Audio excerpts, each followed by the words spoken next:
Ladies, please. Everyone. I know. Let me shake my jits. Okay. Hello, guys. Hello, I know. Oh my gosh, who is this? Who are these fine specimens, you may be wondering? Well, hello. I'm Nirvana. And this is co-host. Co-host, what's your name? This is Jay Vanity. Yep. Yes, and guess what, guys? This is our podcast. This is subject to change, and I want to welcome you guys to our very first podcast episode. And we are going to be talking about mindless self indulgence. Yeah, we are. Okay, before we dive into that, guys, I have a few questions. So, in 2020, I'm sure we were all very chronically online, more or less. Do you guys remember the Hype House and when they would make those what was the one guy? His name was like Tony something. There was like Lil Huddy, and then there was the Tony guy, and he had his brother, and he would like make those weird like body roll thirst traps, or like the one where they're like do you guys know what I know what you're talking about. Yeah. Like I was locked in during that era. Were you locked in during that era? I was okay. Like in terms of TikTok stars, I was not really that into TikTok stars, to be honest. I always thought they were kind of cringe. I was really into editing people, and I was also really into Minecraft at the time, and I would sit on my ass like for more than 12 hours a day playing Minecraft on the Hive. I was a PvP god though. So that's really what I did. Oh yeah. I was on Minecraft, I was on Roblox. I think like Royal High was my game. I was like grinding on Royal High every single day. Like back when you could actually diamond farm and the update wasn't freaking garbage. I was on there 24/7, 365. I was on there. I was on Adopt and Raise a Baby. I was trying to be the next Flamingo, guys. Like I knew I was going to be the next trolling YouTuber on Roblox. Oh jeez. Those who know. So yes, there are many sides of TikTok, okay? Let's make a tier list, okay? We've got the Hype House incident, if you want to call it that. That's like the top layer. Everybody kind of knew what was going on. Then below that, we had the anime otaku stuff that was going on. Oh yeah. That one edit where it's like making Bakugo like hood and they gave him like boneless dreads. Do you know what I'm talking about? Yeah, I'm going to put that image like in your mind. Just imagine in your mind that the image is there. And they were doing like okay, I don't know if this is going to be too niche, but they were doing the freaking, like, audios, like, Yagami Yato, I don't know how to pronounce her name, but, like, it was, like, the YNX, like, whatever My Hero Academia character, like, whatever. Yeah, you know a lot about that. Well, yeah, I was, I'm aware. Let's just say that. I'm known, okay? So that would be like the second layer, I feel like. And like maybe within that sub layer, we also have the Stranger Things epidemic. And, oh, jeez. And then we'd have like also Minecraft too, because Minecraft was pretty big back then as well. And Dream. Yeah. Oh, Dream. the face rev epidemic. Oh, jeez. There's so many epidemics. And then like within that, there's also like the e-boy/e-girl thingy that was going on. Jeez. Yeah. That I just got a very untasteful flashback from that era. I like whenever I think about that era, I think about like I think it was Lil Huddy, and he was like I like boys. Or no, she said she likes boys and girls, and then like he like spits out like black water or something and does like that weird like devil hand yes, thing. I know what you're talking about. That's like that's the only image. That or it was like Chase Smile, okay. You know that comment? Yeah. Yeah, I know exactly. And he was what like, you're I forgot talking how. about. I forgot how to smile. And then they were doing like meetups, and it would be like an event, almost like a concert, and then they would do like the eye roll thing, like like whatever the freak was, and people would generally like pay their money to go there. Heck nah. And then at the bottom layer, we have we're getting into the niche. We have the rise of the problematic bands, Mindless Self Indulgence being one of them. I think Blood on the Dance Floor was also on the rise. Yeah, I think it was mainly because, back in 2020, we were really trying, even now, we're really trying to bring up old subcultures. And I think I don't think people realize that with bringing, old culture back then, like emo, 80s, 90s punk, and like stuff like that, it also comes with the bands that come alongside with that. And I think people were kind of forgetting that it was a different time back then, and a lot of problematic bands started to get popular again.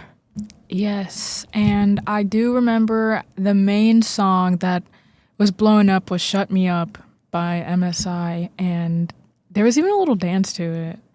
Like, yeah. I don't think I remember that. I just remember it becoming popular, and I remember, but even now, like every once in a while there'll always be a trend that will include an MSI song somehow. Yeah, because incorporated it was "Shut Me Up," and then it went to "B Words Love Me." Yeah. Oh yeah, That's a good song. That one, that's a banger, and like and then it was 3S. It was like "This is what you want, baby. This is what you want." Like that. Okay, that's a good part of the song, but like that was not the best part of the song. I don't know why that one in particular was blowing. Like that segment. Here's the dance I was talking about.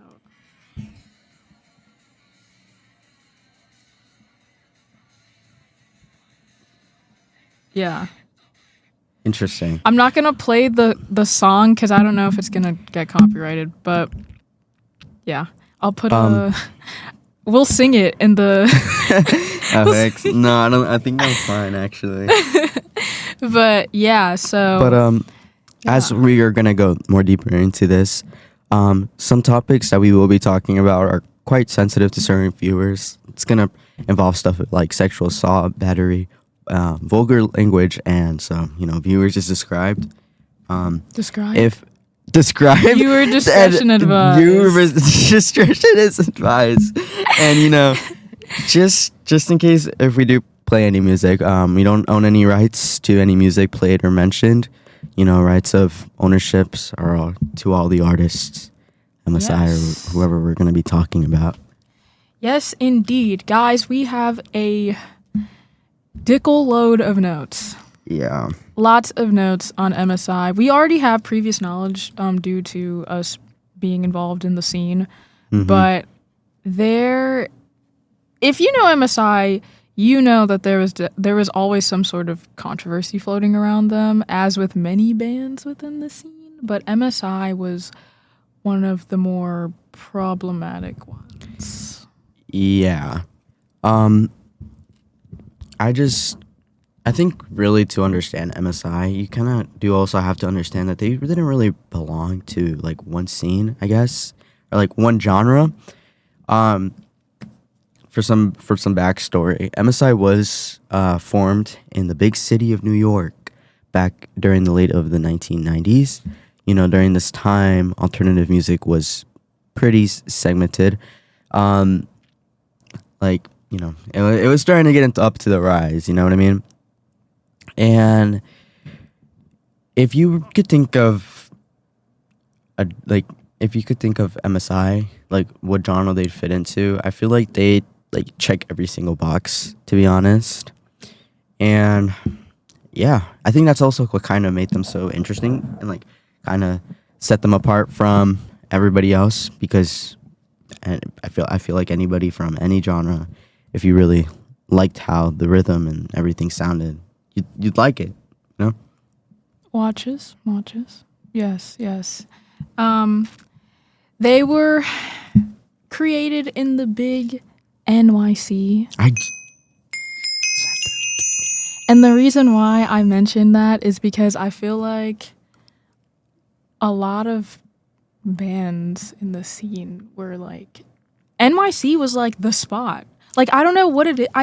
I know there's like a lot of people. I feel like it might be easy to blow up in New York City. I don't know if it's like the way the city is set up, but I feel like a lot of like bands were, NYC was like a big, I don't know. There's something about New York and the rats. Maybe the rats were spreading the message. I think we need to train rats to spread the message. That would make sense. I think they'd be smart enough to do that. I think they could.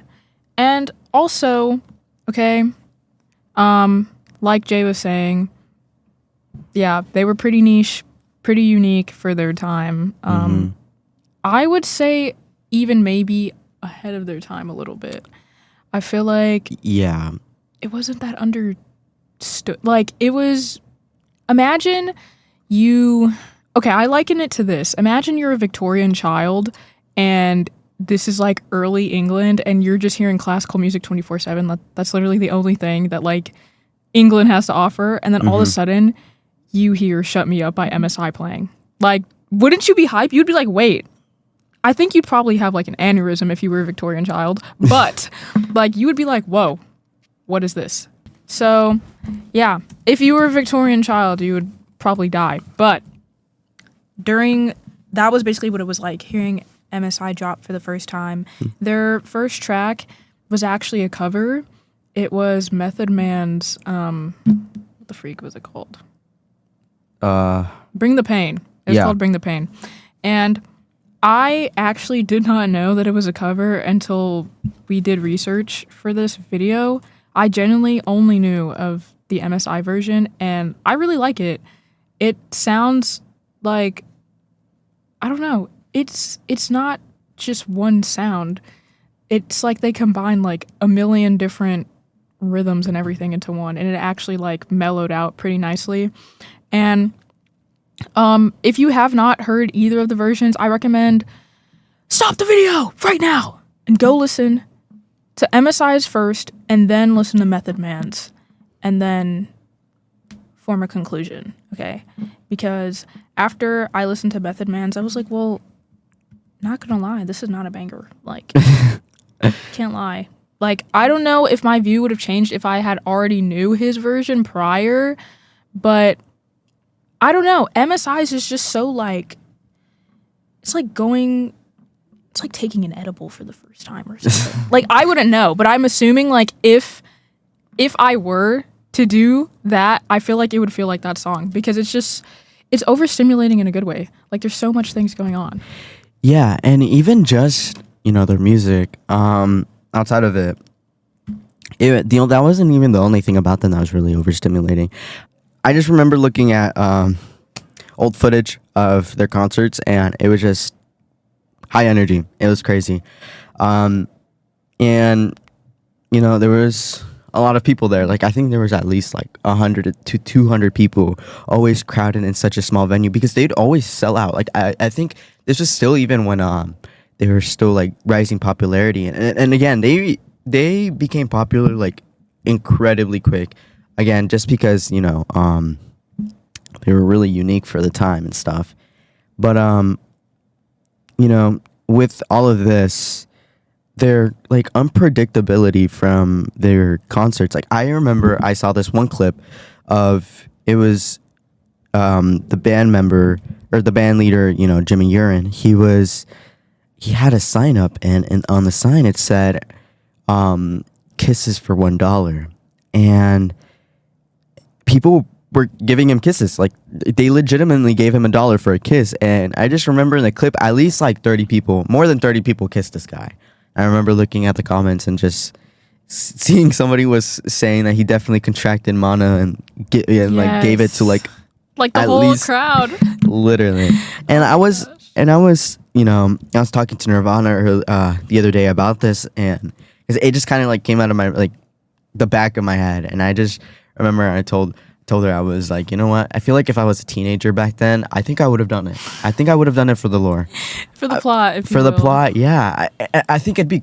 I think it'd be cool to say that. I think I'd be like, yeah, I kissed Jimmy Urine, but People I think would probably be like, I think I would do that if I didn't know what was going on? what was really going on. I think now that I have like the sense and like the entire full picture right in front of me, I think now I wouldn't do it. Yeah, because like, didn't he like drink his own urine? No pun intended. No pun intended. But in front of the crowd, and he then drank his own urine in front of everybody. and then proceeded to get kisses for $1. It was quite crazy. And now that we're talking about the band, I think it's an appropriate time to talk about the other band members. Obviously, we have Jimmy Urine. He was the vocalist, the leader, and he also did keyboard. Then we have Steve Wright with a question mark. Steve Wright. Steve Wright, and he was the guitarist. And then we have Lindsay Adams. She's married to Gerard Way, by the way, guys. She is married to Gerard Way, which is crazy. I just think it's such a small world, And then we have Kitty, and she was a drummer. Yeah. Yeah, so not everyone actually made it to the OG lineup. Jimmy Urine's brother was actually the guitarist at some point, but he left due to personal reasons and wanted to pursue his own path. And, during this time, paparazzi, they were getting paid for every buck. Like, it didn't matter if you, like, dropped a crumb on the side of the road. They would be like, Nirvana litters, and, like, in front of, like, 10 homeless people. And that's so inconsiderate. Like, they were getting paid for their buck. So they were trying to avoid that, and, because, they could definitely spin it like, brotherly drama. Mm-hmm. And it's not confirmed that any drama was going on between them. He wanted to keep it on the low, but there are, thoughts. People have thought. And then as well as Kitty, she also left not right before, but a little bit after they started touring, because they were going on tours constantly. Like, they performed at Coachella in 2004 as an opener. They actually even came to the House of Blues in Chicago, which is like, I would have gone. Really? You think you would have? You know what? Yeah. Literally, the House of Blue is like less than 2 miles away from here, maybe. That's like less than 3 miles. I think if I knew that they were coming, even today, I think if I knew that they were coming like tomorrow, just go. I would go. I if would the go. tickets are cheap, bro. If the tickets were the tickets are cheap. If the ticket, I was just like, what are you talking about? And mind you also have to keep in mind that tickets back then were like less than $25. Like, I remember Warped Tour tickets being less than $25, and oh my god, I'm just so jealous of people back then. They did not know how good they had it, and they still had bands that were still together, that were still touring. The only real bands I can really think of that I still listen to now that tour is like My Chemical Romance, Pierce the Veil, yeah. Sleeping with Sirens, not including single artists, of course. I'm just thinking of like the big ones that I think everybody would know. Yeah, but it was just. They had it so good. They had it too good, and it's not quite fair. But you know what? I think I still am happy that I was born in this generation. Yeah, in this era. I think it's just nice. What a time to be alive. What a time to be alive, right? Which is crazy because now all of a sudden the world wants to go. Decides to end wants to end the second I turn into adult. Like, okay, whatever. Self-destruct. Like, okay. Literally. But yeah, they were touring very constantly, and she left because it was taking a toll on her physically, and she was the drummer, so I can imagine that's definitely a workout. And then you're performing okay, Frankenstein Girls had 20 songs, so 30. 30? Yeah. They had 30 freaking songs on that album. Now imagine being the drummer of this band and you guys are touring back to back to back.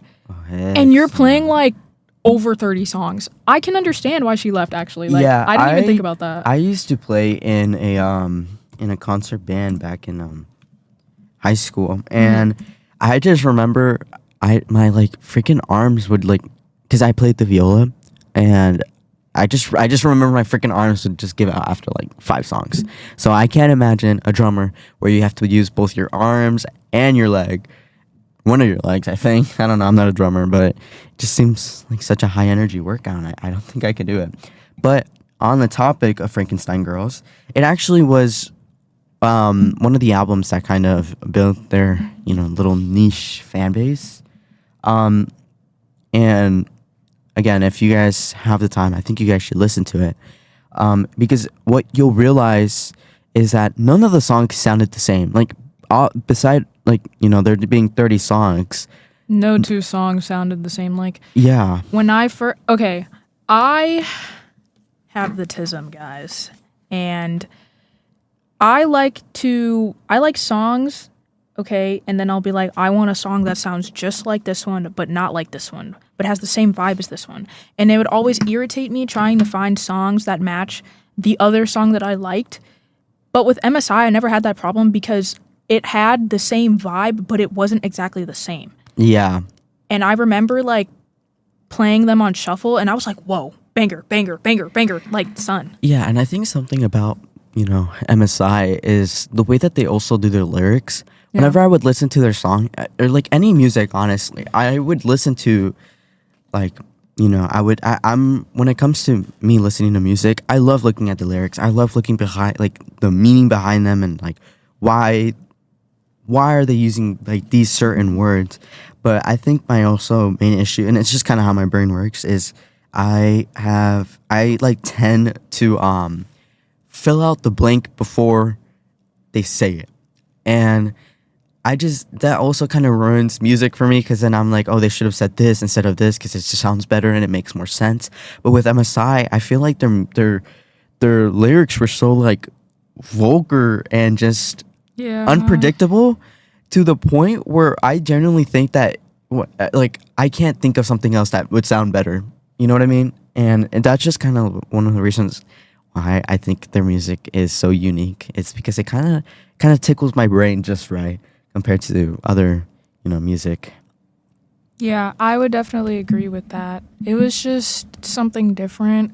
However, though, the lyrics, whoa, guys. Like, I know their whole thing is, like, ironic, shock factor and everything, but, like, literally there is no song that they have that does not have a slur. And one of the big controversies, they were definitely saying, like, homophobic slurs, but they were also saying the N-word, and I didn't know that for, like, a really long time when I was listening, until, like, I was listening to Bring the Pain, I think, and I was like, wait a second. Wait a second. And the thing that is so crazy to me is that it just kind of went by. Nobody cared. I think if it just sounded good back then, you can say whatever the fuck, or like, you can say whatever you wanted, and it just didn't matter. Yeah, it genuinely didn't matter. And I didn't even realize it, because, like, at that time, like, I was so used to, like, their weird lyrics. I'm like, okay, but then, like, sometimes, I don't know, you guys probably do this, like, when you space out while listening to music, and you're, like, as you're spaced out, you're, like, analyzing everything that's going on. Like, you can even hear, like, the background noises within the song. And then I was like, oh, like, I'm hearing the N-word being dropped, and I'm like, well, wait, I don't think any of the members are black. Yeah, none of them are black. Yeah, and I was like, oh, okay. So, yes, literally, well, yes, watches. And, not gonna lie, I feel like if you were a teen, like, listening to MSI, like, okay, like, kind of fits your vibe, honestly, especially if you're angsty. Yeah, because, like, the song that they had, like, Stupid MF, it's literally just saying, like, the R slur. Like, it's saying the R slur, and it's saying, like, oh, basically it's calling everybody stupid, and it's literally just saying, like, Stupid MF for, like, a million times throughout the chorus. And, like, I feel like, son, I was wondering why I was so, like, not depressed, but I was just, like, so, like, irritated with everybody. No, literally, I think it might just be because of my music. Like, what I was listening to, it kind of just made me I don't know. But you know what? That's also what I kind of like about MSI, is that they didn't really care about the rules or expectations. They didn't care what anybody thought. They just were doing what they wanted. And I don't know. I mean, it's not as of a brave thing to do now. I think if you ever say stuff like that, you would you're getting lit on fire, public execution style. They are Literally. going to like fill your like bed with fire ants and just watch you like die slowly. Like they're gonna skin you they're going alive. to crucify you, bro. Like in the middle of like where the bean is. They're gonna put you in the bean, and then you're never gonna be able to escape. Yeah. But you know what? That just kind of, I felt like it kind of defined what I wanted to be growing up, I guess, in a way. Not saying slurs, but just being myself, not following rules or expectations. And I just thought that was really cool back then. I mean, not so much now. I feel like they were kind of, I think they were kind of overdoing some of their stuff, That's just my opinion, but I think while also talking about the lyrics, I think we should also talk about the controversy of not only just from the lyrics, but what Jimmy Urine did during the shows as well, because it was really, really crazy. Yes, bro. He might genuinely might have to like maybe be like the worst. Yeah. I think Jimmy Urine is probably the worst person to go watch in a show, honestly. I alongside with, offering his fans to give him $1 for a kiss, he was also asked to pull down his pants on stage while singing. And this was during a Michigan concert back in 1999. And obviously pulling down your pants and showing everything. And even he took off all of his clothes, actually. He didn't just pull down his pants. I remember seeing the image, which is burnt into my mind. He had nothing on. I think he only had his shoes on, actually. He had no shirt, he had no pants, no underwear, nothing. Everything was out, everything was free game. And obviously this landed him a night in jail. Just one night. Which is kind of wild, because maybe a week, maybe a month, maybe some community service onto that. I generally think it might only just be because he's white. That's probably why. Or I think he's also like a little bit mixed, but he's mainly white. And during this time too, yeah. And also his fans were crazy. I think they would have torn down. They would have generally burned down the jail. Yeah, I think everyone in it. Children as well. I think they'd go into visiting hours and give him a cake with the inside being a nail filer or something. Freaking how they used to do it back then. Again, also bringing back up him pissing in the bottle and drinking it in front of everyone. Which is, again, come on. What are we doing, son? And then on top of that, he also had a case that was picked up in 2021 from the 1990s. Yeah, I think he had a couple cases in general, but again, the most recent was 2021. Yes, it was basically he was charged because he allegedly had a relationship with a minor. She was 15 and he was 27. And yeah. And so in 2021, I guess they filed the report, but it actually ended a few months after, I believe. Not too long. And both parties came to an agreement basically to just kind of not make mention of it, and no charges were pressed. And I'm going to put on my tinfoil hat here. I kind of think that's a little interesting because, I mean, I don't know. I feel like it's kind of weird that the parties just were like, oh yeah, we'll just drop the charges and we'll never talk about this again. Going back to him flashing everyone, he also lit himself on fire on stage. Really? Yeah, he also lit himself on fire, which he also got jail for, which he got a weekend in jail for, which is crazy because I think I would rather, and obviously he didn't light his entire body on fire. I think he only lit like a little tiny part of himself, but I think I would rather see that than somebody Drinking their own urine. Yeah.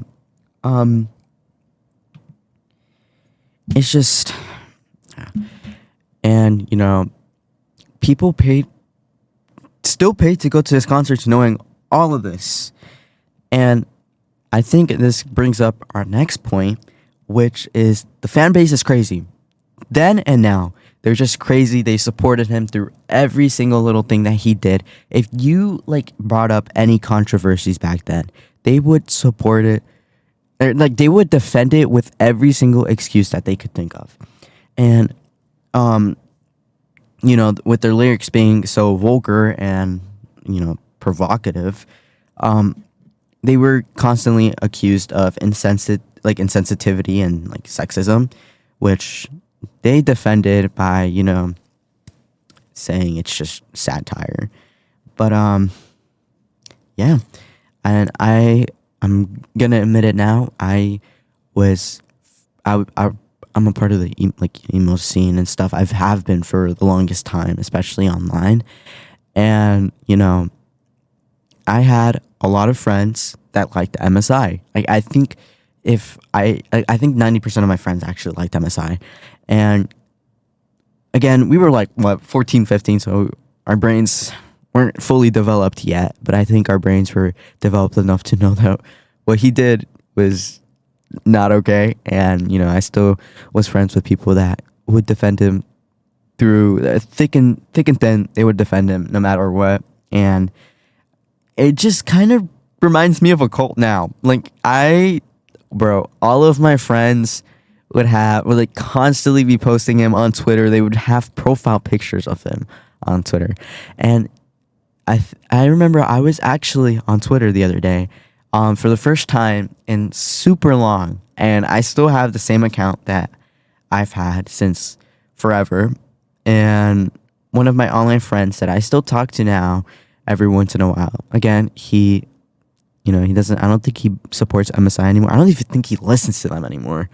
And his old account still had an old picture of Jimmy Urine up. And I just thought it was so funny. And I'm going to show you later, but yeah. And, you know, I think we should also talk about where Jimmy Urine is now. From what I've last heard, is he has a wife. Surprisingly. Literally shockingly. And twins. He has children. Okay. Bro, stop. Hold on. Wait. All right, well, whatever. I don't even know what these do anymore. But, yeah, he has children. Oh, I fixed it. Sorry. Yep, he had identical twin daughters that were born in 2019. So really recently. Exactly, bro. Like again, I never expected. I feel like someone like him wouldn't want children. So I'm even shocked that he decided to settle down and get married. Like, whoa. And also, mind you, his wife is so pretty. She is very pretty. Gorgeous. And, you know, I'm going to put up a photo of Jimmy Urine now and then, you know, his wife. And again, surprisingly, she took his last name.